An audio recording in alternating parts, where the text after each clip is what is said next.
기도는 무력하지 않다.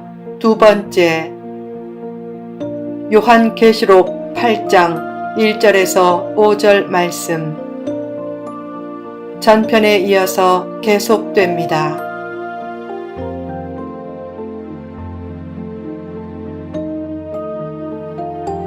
(3) 비전을 위해 기도하라. 기도가 하나님의 은혜의 손길을 움직이고 하나님의 심판을 좌우할 정도로 파워가 있다면 기도할 때 이왕이면 큰 비전을 가지고 기도하라. 큰 비전을 품고 하나님 그것 없어도 돼요 라고 겸양의 기도만 하지 말고 하나님 그것 주세요 라고 필요한 것을 담대히 구하라. 필요한 것을 구하는 것은 잘못된 기복주의적인 태도가 아니다. 하나님은 오히려 무엇인가를 간절히 구하기를 원하신다. 크게 구하면 하나님이 크게 역사하실 것이다. 하나님은 이미 크게 주시려고 준비하고 계신다. 그러므로 마음속에 품은 아직 출산되지 않은 큰 비전을 위해 계속 기도하라. 하나님, 이 사업체를 통해 잘 벌고 잘 쓰게 도와주소서. 큰 일을 하기를 원하지만 아직은 부족한 것이 많습니다. 속히 좋은 사람을 만나 복된 길이 열려 교회를 멋지게 섬기게 하소서.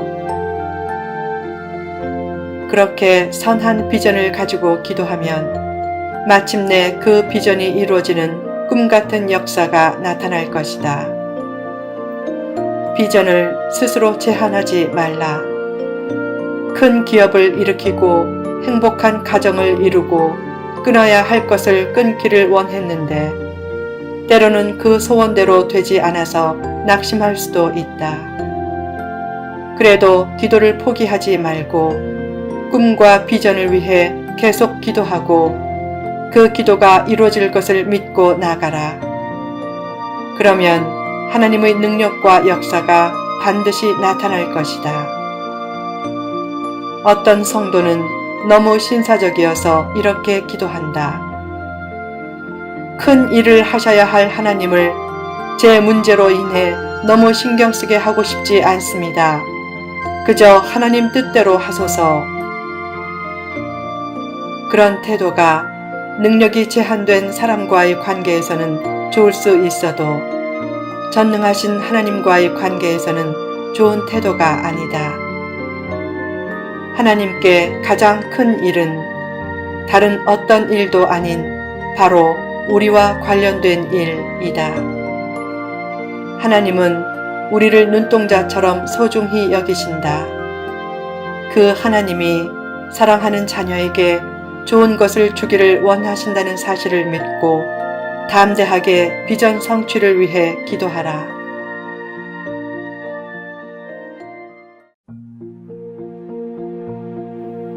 좋은 비전을 가지라. 오늘날 많은 교회들이 교회 건축을 교회 성장의 지름길로 여겨 건축에 몰두한다. 화려한 건축물은 힘의 상징이고 때로는 축복의 상징처럼 여겨진다.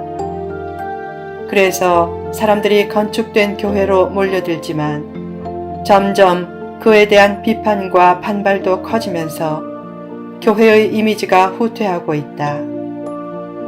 역사를 살펴보면 화려한 건축물 때문에 역사가 후퇴하거나 공동체가 무너진 경우도 많았다. 로마에 있는 베드로 대성당은 15세기에 교황 니콜라우스 5세가 건축을 시작했다. 그 거대한 건축물 때문에 돈이 필요하게 되자 하나님의 은혜를 상품화한 면죄부가 생겨났다. 그 불의한 재물로 교회를 화려하게 지으면서 교회의 영향력과 권위는 오히려 떨어졌다. 특히 독일에서 면죄부를 팔던 테첼은 면죄부를 하나님의 고귀한 선물이라고 격찬하며 이렇게 말했다. 면죄부를 사면 모든 죄를 사함받고 죽은 자도 구원할 수 있다. 죽은 자를 위해 속전을 드리면 즉시 그 죽은 자가 연옥에서 천국으로 간다. 그런 거짓말에 속아 많은 사람들이 면죄부를 샀다. 심지어는 루터가 섬기는 교회 신자들 중에도 면죄부를 산 사람이 많았다. 루터가 그들에게 진정한 회개가 없으면 구원도 없다고 말하자 그들이 테첼에게 돈을 돌려달라고 요구했다.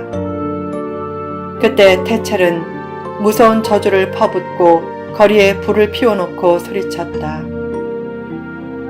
나는 이 신성한 면죄부를 반대하는 모든 이단자를 화형에 처하라는 명령을 교황으로부터 받았다. 그런 아픈 과정을 통해 개신교가 생겼다. 결국 베드로 성당 건축이 개신교를 만든 원인이 된 것이다.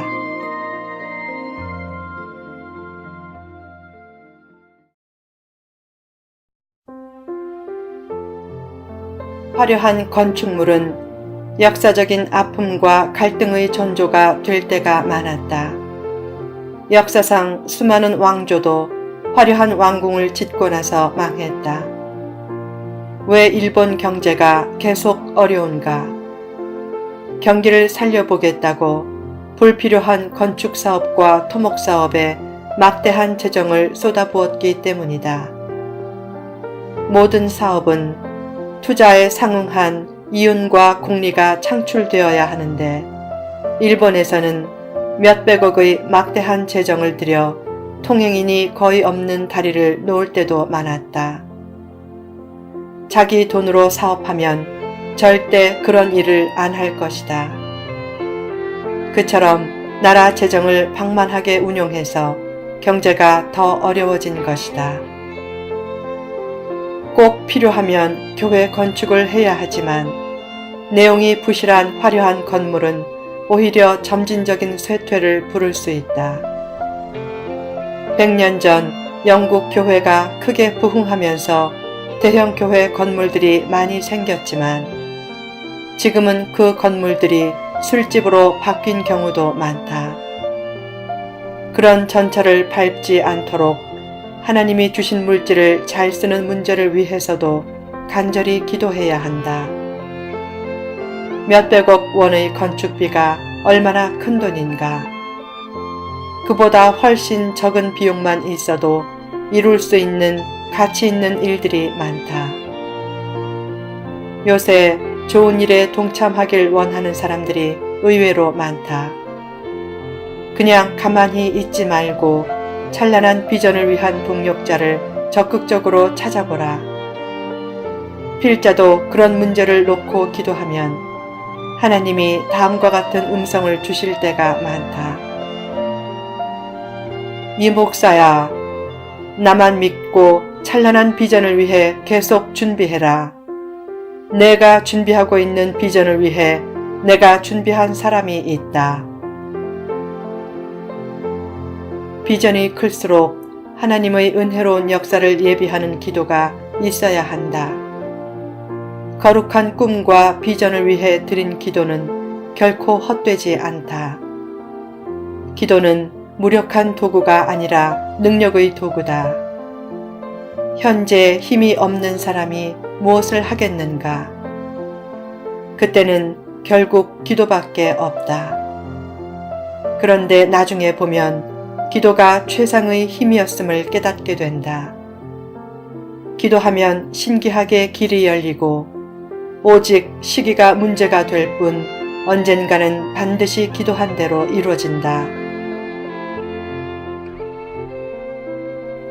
기도는 무력하지 않다. 1990년대 초 처음 목회를 시작할 때 필자에게 자꾸만 이런 기도가 나왔다. 하나님, 40세부터는 한국 교회를 위해 크게 일하게 하시고 50세부터는 세계 교회를 위해 크게 일하게 하소서. 그 기도대로 40세부터 한국 교회를 위해 일하게 해달라는 기도는 어느 정도 이루어진 것 같다. 2001년 만 40세가 되던 때부터 본격적으로 인터넷 말씀 사역을 시작했는데 그 사역을 통해 많은 한국 성도들의 성장과 성숙을 도울 수 있었다. 만 50세가 되던 2011년에는 뭔가 변화의 계기가 생길 것이란 믿음이 있어서 그 축복을 기도로 준비하려고 매일 밤 거의 교회에 있었다. 저녁 식사하러 집에 들어갔다가도 자정쯤 다시 교회로 와서 끈질기게 기도했다. 하나님, 어떻게 세계 교회를 위해 일할 수 있습니까? 그 비전을 이룰 수 있는 길을 열어주시고 사람도 만나게 하소서. 그때 월세기, 즉 월간 새벽기도 및 월세기 영업한 발행 비전이 생겨났다. 결국 월세기 발행이 이루어지게 되었고 조만간 월세기 영업한 발행도 이루어질 줄 믿고 있다. 가끔 어떤 기도 제목을 가지고 간절히 기도하다 보면 스스로 의아할 때가 있다. 왜 내가 이런 기도를 할까? 인간적인 욕심 때문은 아닐까?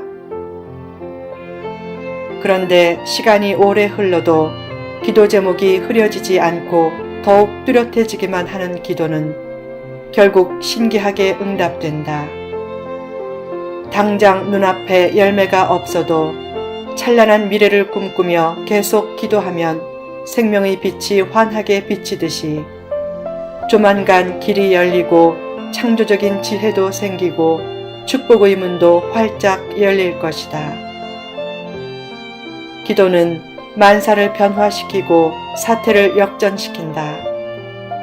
그 놀라운 진리에 대해 자신을 예외자로 만들어 기도해야 할 필요성조차 느끼지 못하는 존재가 되지 말라.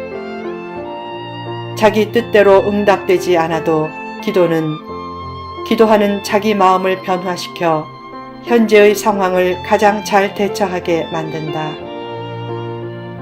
꾸준한 기도 생활은 영혼을 보호하는 물샐 틈 없는 장벽이 된다.